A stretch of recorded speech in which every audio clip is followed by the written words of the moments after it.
In this video, I'll be showing you how to mount your SD card on your Samsung phone. It's a very simple method, so if you find this video helpful, be sure to drop a like and subscribe. So what you want to do is use a SIM tool to eject the tray on your Samsung device, then place the micro SD card into the designated slot and ensure it is flush within the tray, and then reinsert the tray firmly into the phone.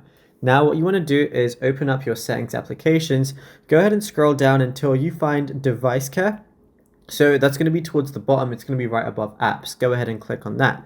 Now you're going to see storage as one of the options. Now what you want to do from here is swipe left or tap the SD card icon at the top, then tap the three dots in the top right corner and select mount. As a result, your files will now be accessible in the My Files app under SD card. So if you just go over to the My Files application, as you can see, I have my internal storage and USB storage one.